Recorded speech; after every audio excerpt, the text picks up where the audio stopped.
চলে এসেছি আমরা ভ্রমণের রূপকথার প্রথম পর্ব নিয়ে। আজকে তোমাদেরকে আমি দার্জিলিং এর একটা অফবিট জায়গা বিজনবাড়ির ব্যাপারে জানাবো।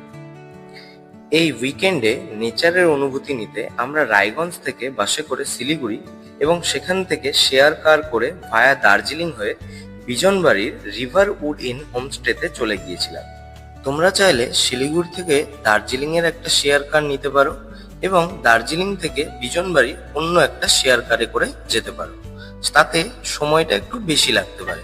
রিভার উড ইন এই হোমস্টেটি কিন্তু বিজনবাড়ির চ্যানপুর বলে একটা জায়গায় অবস্থিত।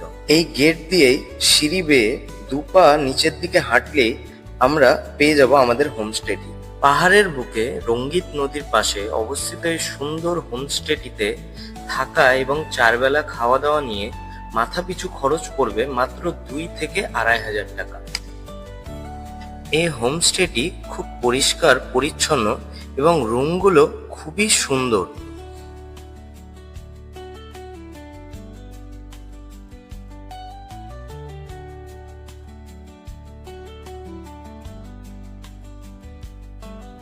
এছাড়াও এখানে সকালে চায়ের চুমুক নিতে নিতে অ্যান্ড ব্রেকফাস্টের ডাল ফ্রাই অ্যান্ড ফুলকো দুটো পুরির সাথে পাহাড়ের সুন্দর ভিউও নিতে পারবে।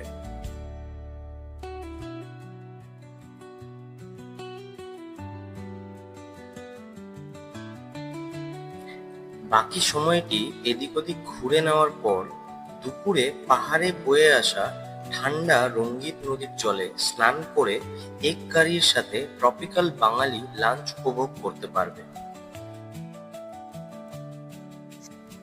বিকেলে পকোড়া আর চায়ের সাথে আড্ডা আর গল্প করতে করতে কখন যে রাত্রি নেমে আসবে বুঝতেই পারবে না।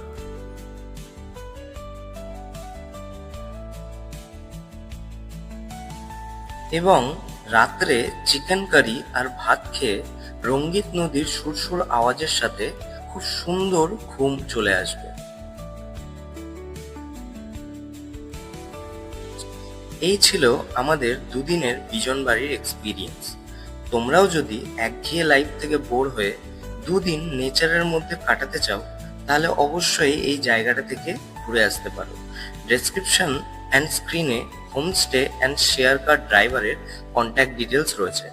আর এরকম সুন্দর জায়গার খোঁজ পেতে আমাদের ভ্রমণ রূপকথা চ্যানেলটিকে সাবস্ক্রাইব অ্যান্ড ফলো করে দাও।